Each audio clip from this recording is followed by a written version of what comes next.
Alors que le monde a les yeux rivés sur l'Ukraine et la Palestine, le Soudan vit l'une des guerres les plus violentes et les plus silencieuses de la planète.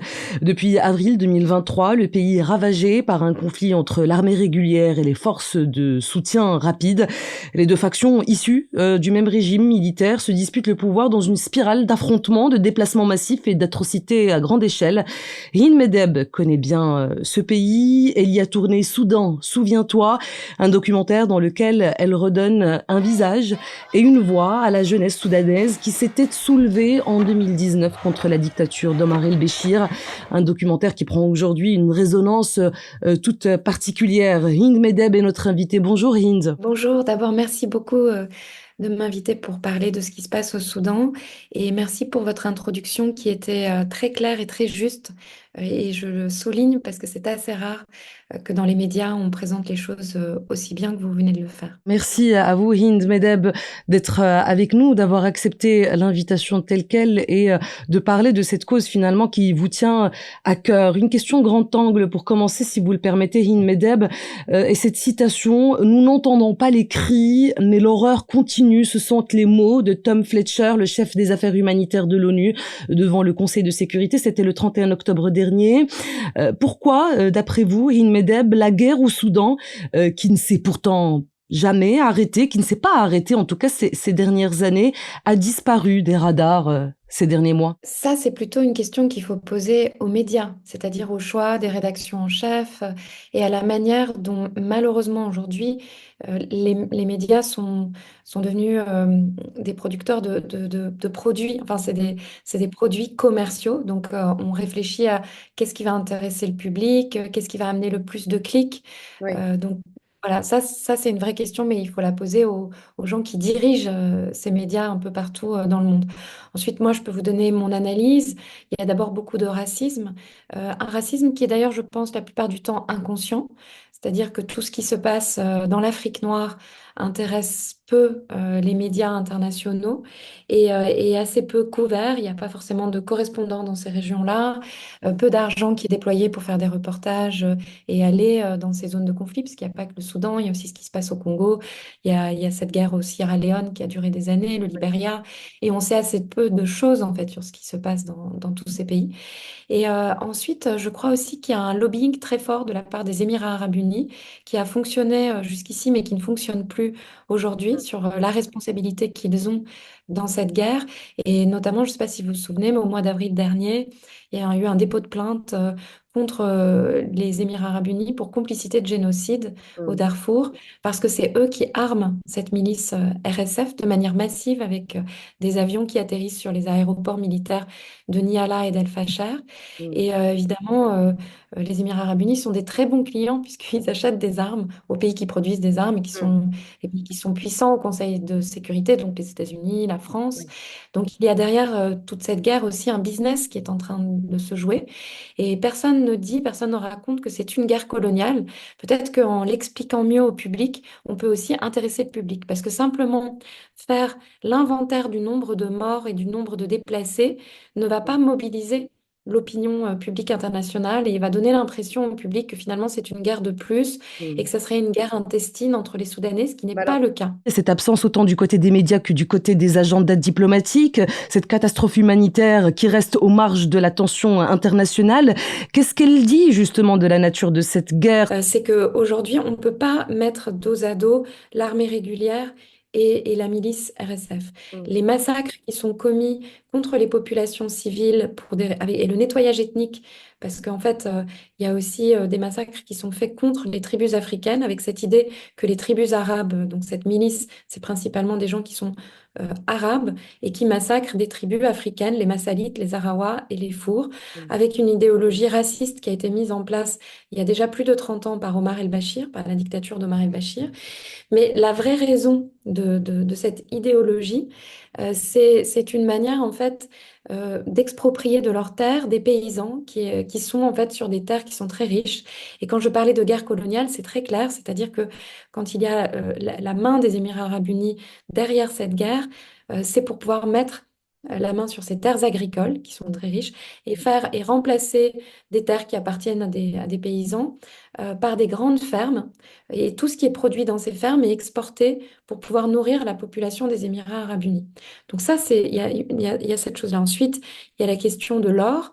Le blanchiment de l'or illégal, ce qu'on appelle l'or illégal, c'est l'or qui est exploité sans aucune autorisation, sans que l'État, sans que les recettes de cet or qui est exploité de manière illégale reviennent dans les caisses de l'État.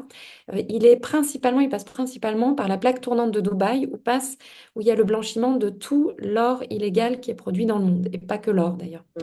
Donc ça, c'est des enquêtes qui sont documentées à la fois par des chercheurs, par des journalistes, par des activistes soudanais qui essayent de remonter en fait le chemin de cet or. Et quand je disais qu'on ne peut pas mettre dos à dos l'armée régulière et cette milice, c'est qu'aujourd'hui, les massacres contre la population civile sont principalement euh, faits par cette milice. Mm. Ensuite, c'est vrai que beaucoup de Soudanais disent le problème, c'est qu'on ne peut pas faire non plus confiance à cette armée, parce que c'est cette armée qui a créé cette milice il y a plus de 20 ans pour faire ce qu'on appelle le sale boulot, c'est-à-dire le nettoyage ethnique au Darfour. Souvent, les soldats de l'armée régulière refusaient de massacrer des gens qui sont soudanais comme eux. Et donc, on a créé cette milice qui est une milice où il y a des mercenaires tchadiens. Récemment, on a vu qu'il y avait aussi des mercenaires colombiens qu'on a fait venir, qu'on paye à prix d'or. Et aussi, ceux qui sont dans cette milice, et ça c'est documenté par l'UNICEF, ce Mm. sont des enfants soldats, qui sont très souvent en fait des Soudanais qui ont vu leur famille massacrée devant eux, et ensuite qui ont été embrigadés de force dans ces milices, alors qu'ils étaient encore des enfants, et brainwashés, donc c'est des gens aussi qu'on drogue, euh, qu'on qu'on va déshumaniser et dont on va faire des machines à tuer. Et je sais que les gens qui ont été enrôlés de force dans cette milice ont parfois essayé aussi de s'échapper. Par exemple, quand Khartoum, en 2023, a été envahi par les milices RSF, beaucoup d'amis soudanais qui ont vu leur maison occupée par cette milice m'ont raconté que parfois, ils voyaient des jeunes miliciens qui enlevaient l'uniforme de la milice et qui Mm. mettaient des habits. Enfin, des habits pour de nouveau être civils, pour se fondre Oui. dans la masse, et pour essayer de quitter le pays, parce que pour eux, c'est aussi un cauchemar d'être forcé à être ces machines à tuer. Et ces machines à tuer, on les voit parce qu'en fait, il y a des simples soldats qui appartiennent à ces milices qui se filment en selfie en train de massacrer des gens. Très Mm. récemment, il y a eu beaucoup de portraits dans la presse d'un homme qui s'appelle Abou Loulou, qui avait un compte TikTok qui était très suivi et qui tout simplement faisait de la propagande pour expliquer comment tuer 2000 personnes par jour. C'est des images qui sont terrifiantes, qui ont depuis été retirées par des réseaux sociaux. Mais en tout cas, les activistes soudanais ont archivé ces images et ces vidéos parce que c'est aussi des preuves Mm. des massacres qui sont en train d'être perpétrés. Le Soudan, Hind Medeb, est un pays qui compte près de 500 groupes ethniques différents, ce qui en fait d'ailleurs l'un des pays les plus diversifiés au niveau ethnique en Afrique.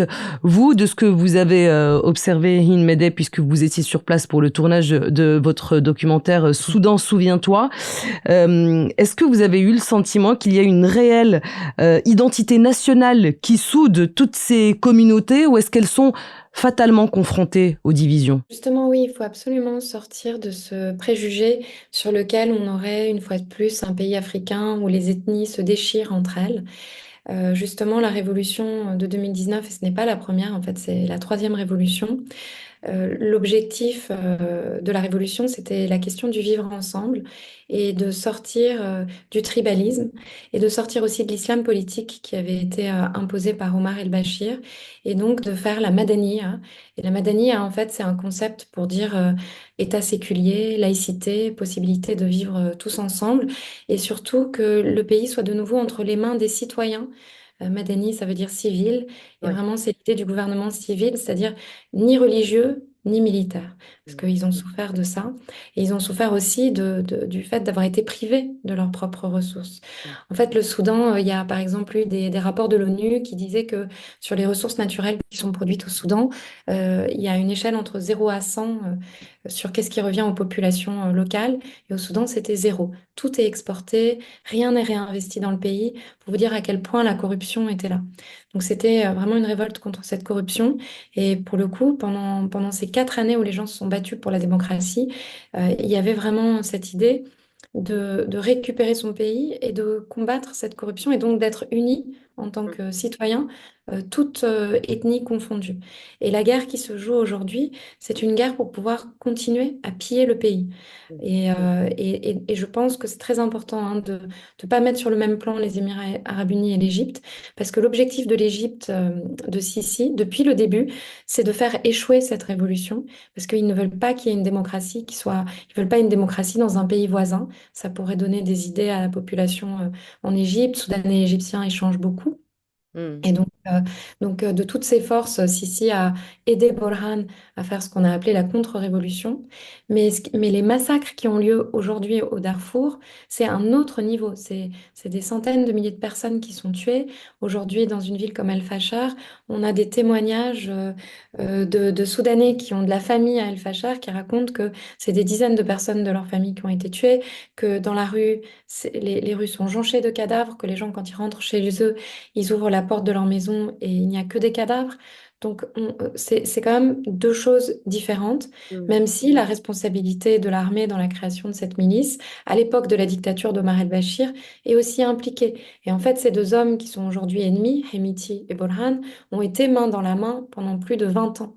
Donc, on doit avoir tout ça en tête. Ils ont mené à deux le putsch militaire qui a fait tomber Omar Ils ont el-Béchir mené en à deux le 2019. putsch militaire, Oui. ils ont mené ensemble aussi le génocide qui a commencé au Darfour en 2003, les massacres qui ont été faits là-bas. Mais aujourd'hui, il y a eu à un moment donné, en tout cas de la part de certains Soudanais, l'idée que peut-être que la seule manière de mettre fin au massacre, c'était de combattre du côté de cette armée qui ne s'attaque pas directement aux civils et qui résiste en fait à la mainmise de cette milice sur une partie du pays. Et c'est une mainmise aussi étrangère. Donc voilà. Et ensuite, il y a d'autres Soudanais, moi, qui me disent que la seule manière de sortir de ce conflit, c'est de se mettre autour de la table et d'avoir un accord de paix et que la communauté internationale fasse pression pour qu'on en arrive là, pour arrêter ces massacres. Et c'est aussi de dire publiquement quelle est l'implication des Émirats arabes unis, qui est l'implication en fait la plus grave. Mm. euh, Puisque, comme je vous disais, guerre coloniale. Et puis, on peut aussi rappeler l'implication de l'Arabie saoudite qui a utilisé cette milice pour aller combattre au Yémen, puisque, en fait, à un moment donné, l'Arabie saoudite, l'armée saoudienne, a passé des accords avec Hemiti pour que Hemiti envoie des mercenaires de son armée combattre à la place des Saoudiens dans le conflit au Yémen. Et c'est comme ça aussi que Hemiti s'est beaucoup enrichi, parce Oui. qu'il a vendu à prix d'or ces soldats qui sont allés combattre à la place des soldats saoudiens. Donc effectivement, il y a tout un nœud. Et aussi, n'oublions pas que le Nil, les sources du Nil sont aussi au Soudan, pas que au Soudan, mais aussi au Soudan. Et le Nil blanc et le Nil bleu se rejoignent à Khartoum. Et qu'il y a aussi la question du barrage que les Éthiopiens veulent faire et auquel les Égyptiens sont opposés. Donc, toute cette situation de guerre, elle profite aux différents pays voisins qui, d'une manière ou d'une autre, vont s'accaparer des ressources et vont profiter du chaos de la guerre pour pouvoir passer des accords qui sont pas dans l'intérêt de la population soudanaise. Globalement, en fait, toute cette guerre, c'est la confiscation du pays à ses propres citoyens et c'est le massacre des civils soudanais pour que d'autres puissent s'enrichir. Si on ne dit rien, c'est que indirectement, aussi les pays occidentaux bénéficient de cette guerre. De la même manière que quand il y a eu la séparation Soudan du Sud, c'était pour mettre la main sur le pétrole et les États-Unis, évidemment, disaient publiquement qu'ils voulaient euh, protéger les populations Oui. civiles chrétiennes et animistes, ce qui est vrai, mais en même temps, ils en ont profité pour mettre la main sur le pétrole.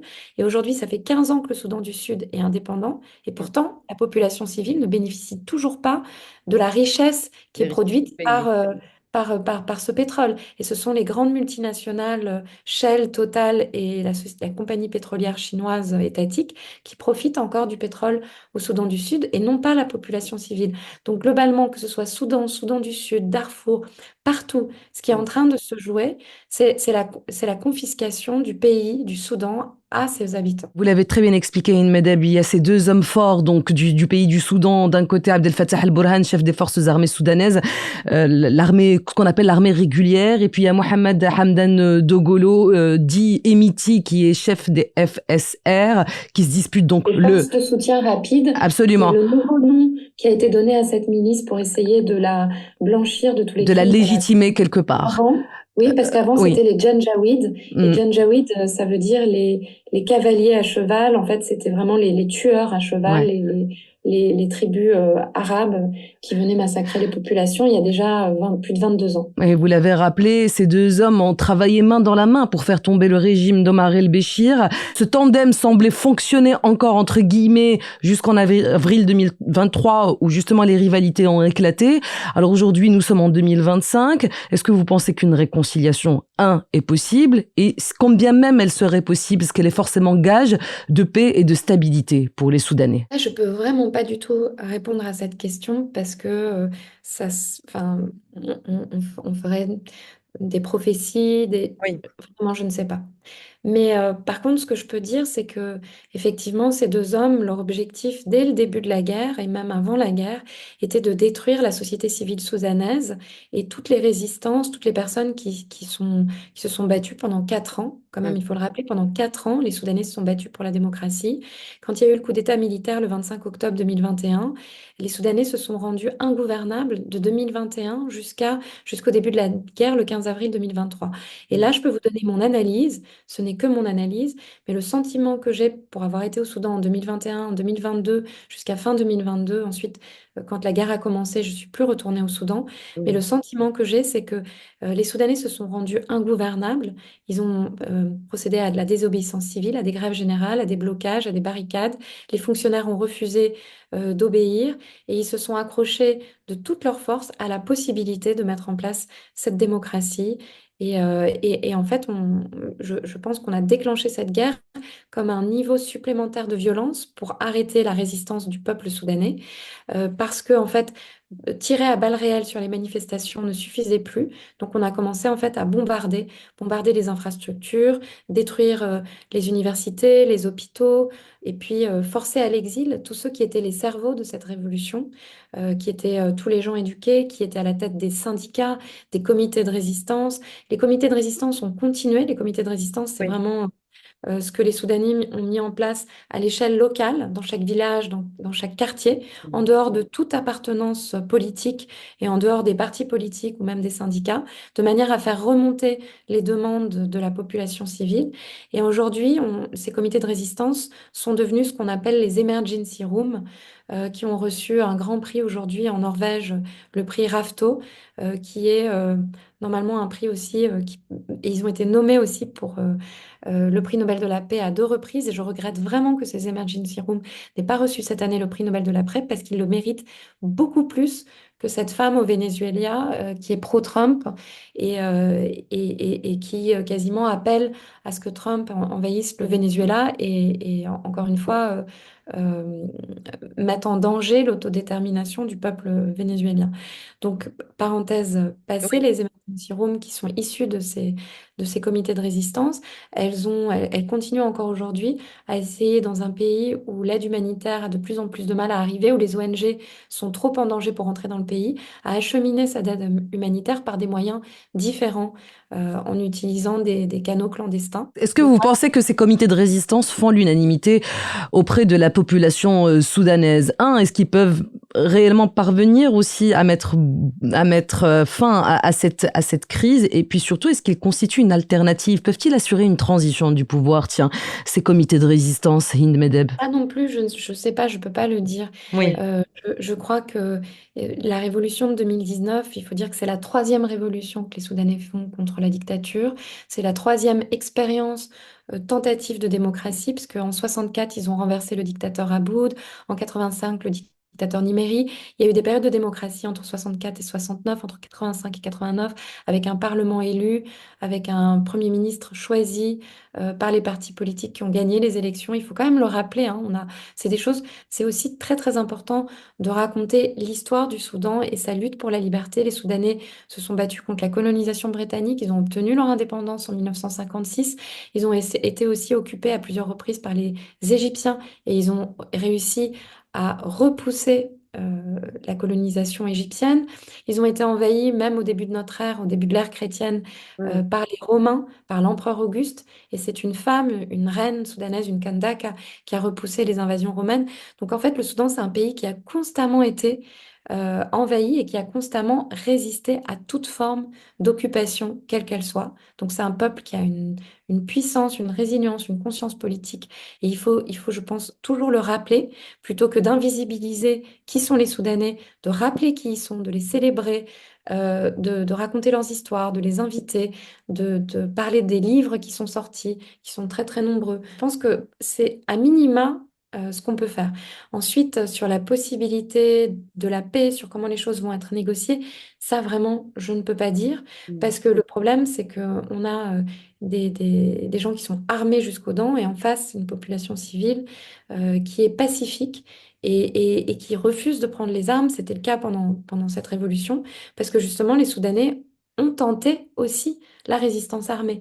Il y a eu dans les différentes régions du Soudan des populations qui se sont organisées, qui se sont armées, qui ont résisté à cette dictature, qui se sont fait massacrer.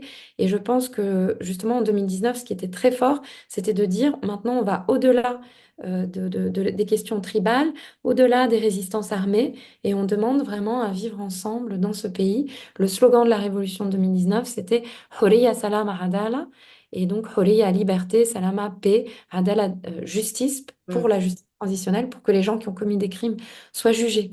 Voilà, Mm. et c'est pour toutes ces raisons que de toute leur force, que ce soit l'armée régulière ou Hemiti, Oui. ont essayé d'empêcher cette révolution. Mais je pense qu'aujourd'hui, on ne peut pas mettre dos à dos Hemiti et Borhan. La gravité des crimes Oui. qui sont commis par la milice est incomparable avec l'armée régulière, qui, elle, est en train d'essayer, comme elle peut, Mm. de sauver les civils et n'y arrive pas. Et un mot, si vous le permettez, Yin Medeb, avant de conclure cet échange avec vous, sur cette diaspora que vous avez Oui. rencontrée et qui vous a donné envie d'aller et d'observer de près la révolution de 2019 sur place au Soudan. Vous avez tourné les images que l'on perçoit à Khartoum. Oui, c'est vrai que j'ai rencontré le Soudan à Paris. J'aime C'est ça. beaucoup dire ça parce que sur le tournage de mon précédent film, Oui. Paris-Stalingrad, qui est un film qui a raconté les histoires de réfugiés de pays en guerre qui arrivent en France Mm. et qui ont beaucoup de difficultés à obtenir l'asile et qui sont maltraités, violentés par la police tous les jours. Et dans ce film, le personnage principal est un Soudanais rescapé du génocide au Darfour. Et en tournant ce film, je me suis liée d'amitié avec beaucoup de Soudanais réfugiés politiques en France. Et c'est comme ça que je me suis retrouvée à partir au Soudan. La diaspora soudanaise, c'est des millions de gens dans le C'est monde cela. entier. Mais ma question pour vous, c'était Principalement, est-ce que cette diaspora a voix au chapitre aujourd'hui? Est-ce elle parvient elle est à très porter cette active. cause à l'international? Elle est très active partout, la diaspora soudanaise, extrêmement organisée, principalement dans les pays anglophones, puisque c'est une ancienne colonisation britannique. Donc, la majorité des Soudanais Mm. vivent La majorité des Soudanais vivent en Angleterre, aux États-Unis, au Canada, Mm. et puis aujourd'hui aussi beaucoup en Europe. Et partout, ils sont organisés. Il y a des associations, ils organisent des levées de fonds et ils arrivent à faire parvenir ces levées de fonds jusqu'au Emergency Room et des manières justement différentes de faire acheminer l'aide humanitaire puisque les ONG classiques n'arrivent pas à faire leur travail normalement. Donc c'est très très précieux. Et Oui. puis la diaspora soudanaise, c'est aussi des peintres, des musiciens, des artistes, des écrivains, des cinéastes qui partout aussi, à travers l'art soudanais, ont organisé des expositions, des festivals de films Mm. et prennent la parole et aussi sont toujours en contact avec leurs familles, leurs proches qui sont encore là-bas, donc peuvent donner aussi aux journalistes des informations qui sont parfois très difficiles à obtenir parce que les journalistes ne peuvent pas aller au Soudan et travailler normalement dans les zones de guerre. C'est quasiment rendu impossible en fait par ces milices. Et ils travaillent aussi beaucoup sur récolter l'archive, Oui. toutes les archives, comme je vous disais tout à l'heure, les vidéos qui sont postées par les bourreaux. Il y a vraiment une veille qui est organisée Mm. par les Soudanais activistes un peu partout. Il y a aussi des Soudanais qui sont des chercheurs, qui sont des avocats, qui essayent de faire que les criminels de guerre soient jugés devant la Cour pénale internationale, de demander à ce que des gens comme Hemiti et Borhan soient considérés comme des criminels de guerre. Donc oui, cette diaspora, c'est l'avenir du Soudan parce que je pense que tous les Soudanais qui sont récemment partis et qui sont un petit peu partout dans le monde, et puis il y a aussi une diaspora qui date depuis plusieurs décennies, hein, Mm. qui est aussi très active, mais ceux qui sont partis récemment n'ont qu'une idée en tête, c'est d'essayer d'obtenir, comme vous le dites, que on se remette autour de la table des négociations, d'arriver à arracher une paix, de retourner dans leur pays, de le reconstruire. Et partout où ils sont aussi les jeunes qui sont dans mon film. Aujourd'hui, Mozamil, qui est le peintre dans le film, il vient d'obtenir une autorisation de travailler aux Pays-Bas où il est allé enfin, il a été présenté le film aux Pays-Bas et il a décidé de rester, de faire une demande d'asile là-bas.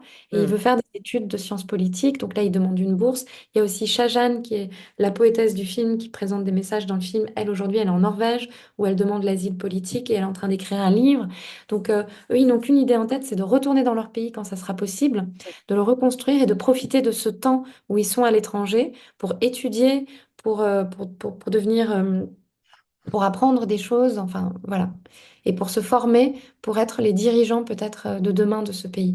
Et je reste toujours, malgré une Oui. situation qui est catastrophique, pleine d'espoir, parce que ce peuple soudanais, il existe, il est impossible de le faire disparaître, et c'est un peuple qui est très éduqué, qui a une vision pour son pays, et j'espère qu'ils vont réussir à un moment donné, après toutes ces années de guerre, à récupérer leur pays. Et ce sera le mot de la fin, Hind Medeb. Merci infiniment d'avoir Merci accepté infiniment. l'invitation de Tel Quel. Je rappelle que vous êtes réalisatrice, vous avez réalisé ce merveilleux documentaire Soudan, souviens-toi, qui raconte l'élan révolutionnaire porté par la jeunesse en 2019. Il est sorti l'an dernier dans les salles obscures et je rappelle aussi que vous l'aviez présenté au dernier festival international du film de Marrakech. Encore merci. Oui, j'ajoute juste que pour ceux qui sont intéressés, il y a une page Instagram du film avec le titre en anglais, Sudan Remember Us, donc vous pouvez le retrouver.